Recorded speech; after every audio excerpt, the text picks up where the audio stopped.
என்னதான் உறவுகள் மேல் நம்பிக்கை இல்லாமல் இருந்தாலும் லோகநாதனின் மீது தனி பிரியம் சிவகாமிக்கு. தூரத்து சொந்தம்தான் என்றாலும் அண்ணா அண்ணா என்று அவரையே சுற்றி வருவார். ஆதியின் தந்தை இறந்தபோதும் அவளுக்கு ஆறுதலாக இருந்தவர். எவ்வளவு வற்புறுத்தியும் தன்னுடன் வர ஒத்துக்கொள்ளாததால் சிவகாமியின் மீது கோபம் கொண்டு கிளம்பிவிட்டார். அதனாலே ஆதியை அடிக்கடி அவரின் இல்லத்திற்கு சிவகாமி அனுப்புவார். லோகநாதன் காயத்ரி தம்பதியினரின் அரும்புதல்விதான் நந்து என்கின்ற நந்தினி. மித்ராவோட பெஸ்ட் ஃப்ரெண்ட், ஆதியோட குட்டிமா. நந்து பிறந்து 8 மாதங்கள் கடந்த நிலையில்தான் தன் 4 வயது மகனை அழைத்து கொண்டு அவளை காண வந்திருந்தார் சிவகாமி. அவர்களை வரவேற்ற லோகு ஆதியின் உயரத்திற்கு அமர்ந்து, ஆதி, உனக்கு மாமா அழகான தேவதைய கிஃப்டா கொடுக்க போற. நீதான் அந்த தேவதைய நல்லா பார்த்துக்கணும். அவளை விட்டு பிரியாம உன் கூடையே வச்சுக்கணும், சரியா என கேட்க அவனுக்கு என்ன புரிந்ததோ வேகமாக தலையாட்டினான். உள்ள தொட்டில் இருக்கு, போய் பாரு என கூற வேகமாக ஓடினான். அவன் சென்று கண்டது பிங்க் நிறத்தில் வாயில் கை வைத்து கொண்டு அவனை பார்த்து சிரிக்கும் அழகிய நிலவை போல் மின்னும் மித்ராவைதான். நந்துதான் உள்ளே இருப்பாள் என எண்ணிதான் லோகு அவனிடம் அப்படி கூறினார். ஆதிக்கு நந்துவை திருமணம் செய்து வைத்து தன் பாசமான தங்கையை தன்னுடனே வைத்துக் கொள்ள வேண்டும் என்பதே அவரது ஆசை. ஆனால் அவன் கண்டதோ அவனின் நிலா. மித்ராவும் அவனை பார்த்தால் மட்டும் அவ்வளவு அழகாக புன்னகைப்பாள். அவனும் அவள் புன்னகைப்பதையை பார்த்து கொண்டிருப்பான். வீட்டிற்குள் வந்த லோகுவிற்கும் அது மித்ரா என தெரிந்ததும், உன் தேவதை அங்க இருக்கா என கை காட்ட, மாமா இது யாரு என கேட்டவனின் கண்களும் அவனை இறுக்கி பிடித்திருக்கும் மித்ராவின் கை மீது பதிந்திருந்தது. இதுவும் அழகான குட்டி தேவதைதான் மித்ரா என கூற அவனும் பலமுறை முயற்சி செய்து விட்டான். மித்ரா என்ற பெயரை அவனுக்கு உச்சரிக்க வரவில்லை. அப்போ நான் மித்ராவை நிலான்னு கூப்பிடுறேன் என கூற அவரும் சரி, உன் விருப்பம் என்றார். சரி வா, நம்ம நந்துவை பார்க்கலாம் என அவனை அழைத்து செல்ல மனமே இல்லாமல் சென்றான். அங்கு அதே பிங்க் நிறத்தில் குட்டியாக அழகாக உறங்கிக் கொண்டிருந்தாள் நந்து. அவளை கண்டவன், மாமா, பாப்பா அழகா குட்டியா இருக்கு பாருங்களேன், நான் இனிமே குட்டிமானு தான் கூப்பிடுவேன் என்றவன் குட்டிமா என அவளை அழைக்க அவள் நன்றாக உறங்கிக் கொண்டிருந்தாள். ஒவ்வொரு விடுமுறையும் அவனுக்கு குட்டிமாவுடன் தான் கழியும். ஆனால் அவன் வருவது அவனின் நிலாவை காணத்தான். ஆனால் அவளோ அவன் வந்தாலே தன் வீட்டிற்கு ஓடிவிடுவாள். அவனிடம் பேசக்கூட பயப்படுவாள். ஆனால் அவனுக்காக பார்த்து பார்த்து அனைத்தையும் செய்வாள், அந்த சிறு வயதிலேயே. ஒருமுறை அவன் நண்பர்களுடன் விளையாடி கொண்டிருக்கும் போது கீழே விழுந்துவிட கை காலில் சிராய்ப்புடன் வீட்டிற்கு வந்தான்.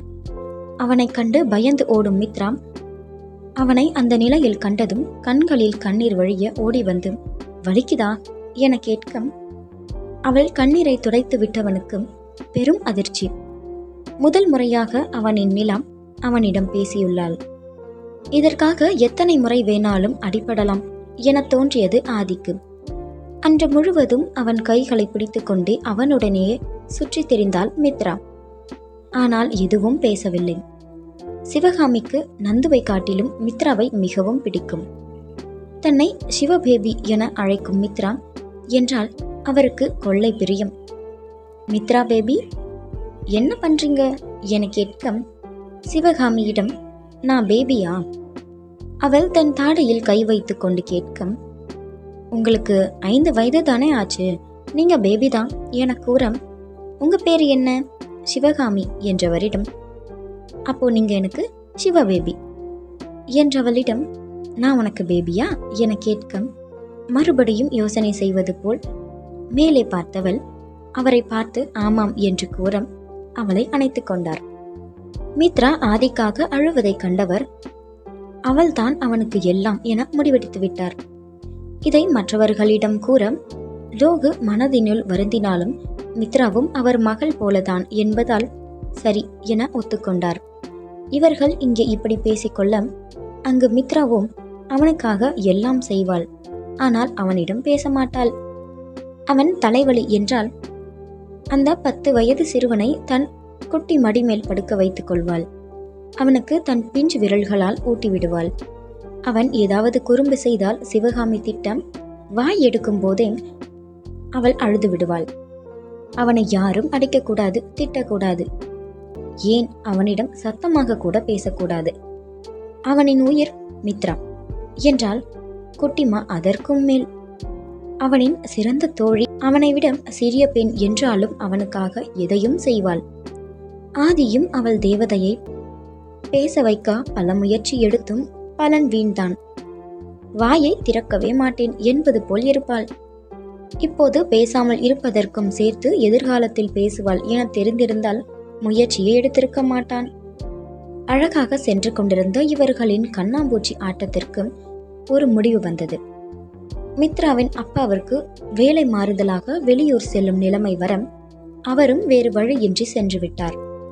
அவளின் தேவதையை காண ஆசையாக வந்தவனுக்கு பூட்டியிருக்கும் வீடை காட்சி தர இனிமேல் தன் நிலாவை காண முடியாது என நினைத்து வருந்தியவன் அந்த ஊருக்கு செல்வதையே நிறுத்தி கொண்டான். நந்து மித்ராவின் நினைவால் வாடுவதை கண்டவர் மனம் தாங்காது லோகுவும் தன் குடும்பத்துடன் வேறு ஊருக்கு சென்று விட்டார். ஒண்ணுமில்ல, எல்லாம் நல்லதே நடக்கும் என்ற மித்ராவின் வார்த்தை தான் மூவருக்கும் ஆறுதல். மித்ராவை படுக்க வைத்துவிட்டு வெளியே வந்தவன் சரவணனின் அருகில் அமர்ந்தான். ஏன் மாமா, நீங்க கல்யாணத்தப்போ என் முன்னாடியே வரல, வந்திருந்தா அப்பவே என் மித்ரா தான் என் நிலான்னு கண்டுபிடிச்சிருப்பேன், என் மித்ராவை ஹர்ட் பண்ணாம இருந்திருப்பேன் என்றவன் கண்களும் கலங்க, என்னால அவ ரொம்ப கஷ்டத்தை அனுபவிச்சிட்டா மாமா, நிறைய அழுகவும் செஞ்சிட்டா என்றவன் குரல் உடைய அவன் கைகளை பிடித்து கொண்டவர், இனிமே அவளை நல்லா பார்த்துக்கோங்க மாப்ள என கூறி புன்னகைக்க அவனும் அவரை பார்த்து சிரித்தான். நான் தான் ஆதி, சொல்ல வேணாம்னு சொன்னேன். மித்ராவை நீ புரிஞ்சுக்கணும், உன் நிலான்னு அவளை நீ ஏத்துக்க கூடாது, அதான் அவசரமா கல்யாணம் நடத்தி வச்சோம். மித்ராக்கு சின்ன வயசுல ஒரு ஆக்சிடென்ட் நடந்து அவ பழச எல்லாம் மறந்துட்டான், அதனாலதான் அவளுக்கு என்ன உன்னெல்லாம் ஞாபகம் இல்லை என கூற அதிர்ந்தவன், அதனாலதான் அவளுக்கு எதுவும் ஞாபகம் இல்லையா என யோசித்து அவளை காண உள்ளே சென்றான். ஏண்டி இந்த முடிவு, ப்ளீஸ் வேணாண்டி. இதோடு பல முறை கென்று விட்டாள். திவியை அணைத்து கொண்டவள், என்னால முடியல திவி, என்னால இங்க இருக்கவும் முடியாது அபிய பார்க்காம, சத்தியமா முடியாதுடி. அவரை வேற ஒரு பொண்ணுக்கு விட்டு கொடுத்த என்னால அவரை என் மனசுல இருந்து எடுக்க முடியலடி, நான் போறேன், நான் இங்க இருக்கல ப்ளீஸ் டி என தியா அழுக அவள் கண்ணீரை துடைத்து விட்டவள், சரி அழாத, எப்போ கிளம்புற, நானும் உன் கூட வரேன் என திவி கூற அவள் கூறுவதில் அதிர்ந்தவள், நான் அங்க போறேன், அப்புறம் நீ வா சரியா என்றவள். ஜூலை 6 ஈவினிங் 4 மணிக்கு ஃப்ளைட் என்றவள் காஃபி குடிக்க ஆரம்பித்தாள். அங்கு சென்றாலாவது அவள் மாறுவாள் என்று எண்ணி திவியும் எதுவும் பேசவில்லை. மண்டபத்தை விட்டு சென்றவள் நேராக சென்றது அவள் பயிற்சி எடுத்துக்கொண்டிருந்த நடன பள்ளிக்கு. அவள் நேஷனல் லெவல் போட்டியில் கலந்து கொள்ளாவிட்டாலும் அவளின் திறமையை அங்குள்ள அனைவரும் அறிவர். பாரிஸில் நடக்கவிருக்கும் ஒரு போட்டிக்கு செலக்ட் ஆகியுள்ள டீமிற்கும் பயிற்சி கொடுத்து அவர்களை அங்கு அழைத்து செல்ல வேண்டும். அவளும் சரி என ஒத்துக்கொண்டாள். அங்கு போட்டி முடிந்ததும் கண்காணா இடத்திற்கு சென்றுவிட வேண்டும், அதுதான் அவளின் முடிவு. அம்மா, என்னம்மா இப்படி சொல்றீங்க, திடீர்னு ஏன் இந்த முடிவு என அபி கேட்கும். உனக்கும் வயசாகிட்டே போகுதுல, பாரு அர்ஜுக்கும் மேரேஜ் முடிஞ்சது, அடுத்து உனக்கு தான். அம்மா, ஒரு 6 மாசத்துல எனக்கு ஒன்றும் வயசு ஆகிடாதுமா, அப்புறம் பார்க்கலாம் என என்னென்னவோ கூறியும் அதை கண்டு கொள்ளாமல், உனக்கு பொண்ணு பார்த்தாச்சு, அடுத்த மாதமே உனக்கு கல்யாணம், நான் ஜாதகமும் பார்த்துட்டேன் என்றவர் முன்னே செல்ல, ஐயோ என தலையில் கை வைத்து கொண்டு அமர்ந்து விட்டான். தன் முதல் காதலை மறக்க அவனும் போராடி கொண்டுதான் இருக்கிறான். ஆனால் அவனால் முடியவில்லை. அவன் இப்படியே இருந்துவிடப் போவதில்லை, கொஞ்ச நாள் போகட்டும் என கேட்டும் தன் தாய் தன்னை புரிந்து கொள்ளவில்லையே என கவலையாக உட்கார்ந்து கொண்டிருந்தவன் ஏதோ முடிவெடுத்தவாறு தன் தாயை தேடி சென்றான். அம்மா, நான் கல்யாணம் பண்ணிக்கிறேன், ஆனா பொண்ணு ஸ்வேதா தான் என்றவன் திரும்ப, அவளை ரொம்ப பிடிக்குமா? ஆச்சரியத்தில் கேட்க, இல்லம்மாம், அவள் எனக்கு நல்ல தோழி. அவளுக்கு என்ன ரொம்ப பிடிக்கும். நான் தான் சந்தோஷமா இல்லை. அவளாவது இருக்கட்டுமே. அவள் மேல் எனக்கு காதல் வருமா என்பது சந்தேகம்தான். ஆனால் அவள் பாவமாம். நீங்களும் நானும் நல்லா பார்த்துப்போம் என கூறியவன் வெளியே சென்று விட்டான். ஸ்வேதா, என் வீட்டுக்கு மருமகளா வர உனக்கு சம்மதமா என கேட்க, அபி என்று இழுத்தவளை அவனுக்கு சம்மதம் என கூறி புன்னகைத்தவரை கண்டு அவளும் சரி என தலையசைத்து புன்னகைத்தாள். ஜூலை 6 நல்ல முகூர்த்த நாள்னு ஜோசியர் சொன்னாரு. அன்னைக்கே சிம்பிளா கல்யாணத்தை முடிச்சிடுவோம், சரியா என கேட்க, சரி என்றவள் அவரை அணைத்து கொண்டாள். அவளை தன்னிடம் இருந்து பிரித்தவர் அவள் நெற்றியில் முத்தமிட்டு, நீ எப்பவும் சந்தோஷமா இருக்கணும் என்றவர், இனிமே நீ எங்க வீட்லயே இரு, நம்ம ஊருக்கு போலாம், அபி இங்க இருப்பான், கல்யாணத்தப்போ ஊருக்கு வந்துப்பான் என்றவர் அவளை அழைத்து கொண்டு ஊருக்கு சென்றார். மொட்டை மாடிக்கு சென்றவன் தான் செய்வது சரியா தவறா என யோசித்துக் கொண்டிருந்தான். ஸ்வே, நீ ஹாப்பியா இருக்கணும், உன்னை நான் நல்லா பார்த்துப்பேன். ஆனா அவன் இதழ்கள் ஒரு வெற்று புன்னகையை உதிர்த்தது. எதர்ச்சியாக கீழே பார்க்க தியா திவியுடன் வந்து கொண்டிருந்தாள். இன்று மறுவீடு என்பதால் அர்ஜு கீதுவின் இல்லத்தில் இருந்தான். அபியையும் அழைத்ததால் அவனும் வந்திருந்தான். அவள் அப்பா செல்லும் வரை தோழியின் வீட்டில் இருந்தவர்கள் இப்போதுதான் வருகிறார்கள். அவளை கண்டதும் ஏன் என்று தெரியாமல் அபியின் இதழ்கள் பிரிந்தது. அவளை நினைத்தாலே ஏன் என்று தெரியாமல் அவன் மனம் அமைதியடைகிறது. அவன் இதழ்கள் புன்னகையை பூக்கிறது. அவளுடன் பேச வேண்டும் என நினைத்தவன் கீழே வர, வீட்டிற்குள் வந்தவளின் மனமோ அவளுக்கு வேண்டப்பட்ட ஒன்று இங்கிருப்பதாய் அவளுக்கு கூற அபியை சுற்றிலும் தேடினாள். அவன் எங்கும் இல்லை. இருந்தும் தன் இதயம் வேகமாக துடிக்க, அதை கட்டுப்படுத்த முடியாமல் திணறிக் கொண்டிருக்க, அவன் எதிரே வந்து அவளை பார்த்து ஹாய் என்றான். தன் அனைத்து பற்களும் தெரியும்படி ஒரு புன்னகையை உதிர்த்து, இனிமேல் யாரை காணக்கூடாது என நினைத்தாலோ, யாரை தன் மனம் மறக்க முடியாமல் தினம் தினம் திணறுகிறதோ அவனை வந்து தன் முன்னால் நிற்பதைக் கண்டு சிலையானாள் தியா. ஹாய் என அபி கூறம், இப்படி இவன் தன்னை பார்த்து அழகாக புன்னகைக்க மாட்டானா என அவள் ஏங்கிய நாட்கள் தான் எத்தனை. பெருமூச்சு ஒன்றை வெளியிட்டவள் கடினப்பட்டு அவனை பார்த்து புன்னகைத்தாள். Are you okay? அவன் அவளை ஒருவித பதட்டத்துடன் பார்க்க அவனை புரியாமல் பார்த்தாள். நீங்க சிரிக்கும்போது உங்க கண்களும் சிரிக்கும். அதை பார்க்கும்போதே எதிரில் இருக்கவங்களுக்கும் சிரிக்கணும்னு தோணும். ஆனா இன்னைக்கு உங்க சிரிப்பில் உயிர் இல்லை, என்னாச்சே? எதுவும் ப்ராப்ளம் இல்லையே? அக்கறையாய் வினவ, அவன் அக்கறை, அன்பு, அரவணைப்பு இதெல்லாம் தனக்கு வாழ்நாள் முழுவதும் கிடைக்காதே என்ற எண்ணம் எழ அழுகையை கட்டுப்படுத்தியவள், அதெல்லாம் ஒன்றும் இல்லைங்க, நான் வரேன், கொஞ்சம் டயர்டா இருக்கு என்றவள் அவனை நிமிர்ந்து ஒரு பார்வை பார்த்துவிட்டு அறைக்கு சென்று விட்டாள். அந்த பார்வையில் என்ன இருக்கிறது என்பதை அவனால் அறிய முடியவில்லை. ஆனால் அவள் சோகமாக இருப்பதை அவனால் தாங்கிக் கொள்ள முடியவில்லை. அறைக்குள் நுழைந்தவள், ஏன் அபி, ஏன் நீங்க வேணும் எனக்கு, என்னால உங்களை யாருக்கும் விட்டு கொடுக்க முடியலையே. ஐயோ கடவுளே, ஏன் இப்படி பண்ற? அவரை விட்டு பிரிஞ்சு இருக்கலாம்னு நினைக்கும் போதுதான் அவரை என்கிட்ட வந்து பேசுற மாதிரி செய்வியா? கதறி கதறி அழுபவளை பார்க்கவே பாவமாக இருந்தது திவிக்கு. பேசுவியா? எனக்காகவா? நீ சொன்னா அபி ஒத்துப்பாரா? என்ன கல்யாணம் பண்ணிப்பாரா? மித்ராவை விரும்பின அளவு என்ன விரும்புவாரா என அவள் கேட்க, என்ற பதில் வர அழுது அழுது சோர்ந்த முகமும் அழகாய் புன்னகைத்தது. திடீரென்று அவளை நிமிர்ந்து பார்த்தவள், ஆனா ஸ்வேதா என்றவள் நிறுத்தி, வேணாண்டி, எனக்கு அபி வேணாம், எனக்காச்சும் ஆறுதல் சொல்ல நீ இருக்க, ஆனா அவங்களுக்கு யாரும் இல்லடி, அபி அவங்களுக்கு தான், அபியால மட்டும்தான் அவங்கள நல்லா பார்த்துக்க முடியும், நான் இப்படியே இருந்துக்கிறேன்டி என்றவள் தரையில் அமர்ந்து, ஆனா என்னால அபிய மறக்க முடியாதே, நான் என்னடி பண்ணுவேன்? தரையில் சரிந்து அழுபவளை பார்க்க முடியாமல் அவளை கன்னத்தில் அடித்தாள். தியா திவியை பார்க்க, ஏண்டி இப்ப நீ அழுற? இதுதான் வாழ்க்கை, நம்ம ஆசைப்படுறது எல்லாமே நமக்கு கிடைக்காது. நீ ஏன் அபிய விட்டு கொடுக்கறதா முடிவு எடுத்துட்டல, அப்புறம் ஏன் அழுகிற? அவர்கிட்ட பேசவும் வேணான்னு சொல்ற. விட்டு கொடுத்தாச்சு, இனி அவர் உனக்கில்ல, அழுகாத. முதல்ல கண்ணை தொட, மூஞ்ச கழுவிட்டு இங்க உட்காரு, நான் வரேன் என்றவள் வெளியே சென்று விட்டாள். திவி சொல்லி சென்றதை செய்தவள் எதையோ பார்த்தபடி அமைதியாக அமர்ந்திருந்தாள். அவளிடம் பாலை கொடுத்து குடிக்க சொன்னவள் அவளை தூங்க வைத்தாள். தூக்கத்திலும் அபி அபி என்றுதான் உளறிக் கொண்டிருந்தாள். கடவுளே, ஒன்னு அபி கூட இவளை சேர்த்து வை, இல்லனா அவரை மறக்கிற மாதிரி ஏதாச்சும் பண்ணு, என்னால இவளை இப்படி பார்க்க முடியல என கண்கள் கலங்க வேண்டிக் கொண்டிருந்தாள். உள்ளே சென்றவளையே பார்த்து கொண்டிருந்தவன், தியா ஏன் இப்படி இருக்காங்க? அவங்க எப்பவும் சந்தோஷமா இருந்தாதான் நல்லா இருக்கும் என நினைத்தவன் அர்ஜுவை தேடி சென்றான்.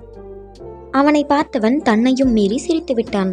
அவன் சிரிப்பு சத்தத்தில் தன் நிலைக்கு வந்த இருவரும் ஐயோ என தலையில் அடித்துக்கொண்டு கீது வெளியே ஓடிவிட்டாள். அர்ஜு அவனை பார்த்து, இங்க நடந்ததை யார்கிட்டையும் சொல்லிடாத மச்சான் என கூற, மாட்டேன் சொல்லவே மாட்டேன் என சிரித்து கொண்டே தலையாட்ட, என்னடா? என்ன, எனக்கும் ஒரு காலம் வரும், நானும் நீ உன் பொண்டாட்டிக்கிட்ட அடி வாங்குறத பாப்பேன், இப்படி சிரிப்பேன் என கூற, பார்க்கலாம் என்றவன் அவன் அருகில் சென்று அமர்ந்தான். ஏன் சார் கீது கிட்ட கொட்டு வாங்கிட்டு இருந்த? அந்த சோக கதையை ஏன் மச்சான் கேட்குற? சரி, கேட்கல விடு.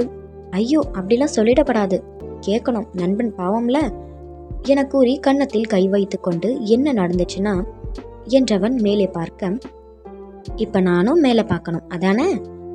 ஆமா என அர்ஜு தலையாட்ட தலையில் அடித்து கொண்டவன், சொல்லு என்றான். அது வந்து அபி, நான் காலையில எழுந்து கீழே போனேன்னா அப்போ ஒரு பொண்ணு வந்து மாம்ஸ் இந்தாங்க காஃபின்னு கொடுத்தா. என்னது மாம்ஸான்னு ஷாக் ஆகிட்டு யாரு மானின்னு கேட்டேன். நான் கீத்துவோட ஒன்று விட்ட சித்தப்பா பொண்ணு. நீங்க அழகா இருக்கீங்க மாம்ஸ், கொஞ்சம் யோசிச்சு இருக்கலாம், விடுங்க, இப்போ கூட நோ ப்ராப்ளம், நான் எப்படி இருக்கேன் அப்படின்னு கேட்டான். சத்தியமா சொல்றேன், அவ என்ன சொன்னானே எனக்கு புரியவே இல்லை. உனக்கு என்னம்மா, நீ அழகா இருக்கேன்னு சொன்ன. அப்புறம் என அபி ஆவலாக கேட்க, அப்புறம் என்ன கல்யாணம் பண்ணிக்கோங்கன்னு சொல்றா. நான் அப்படியே ஷாக் ஆகிட்டேன். யாரு நீ? கண்ணா 2 லட்டு தின்ன ஆசையா? அதானே உன் மைண்ட் வாய்ஸா இருந்திருக்கோம் என அபி கூற, இல்ல மச்சான், நான் ராமர்டா, எனக்கு என் கீத்து மட்டும்தான். நான் எதுவும் பேசாம சைலண்ட் மோட்ல இருந்தேன்.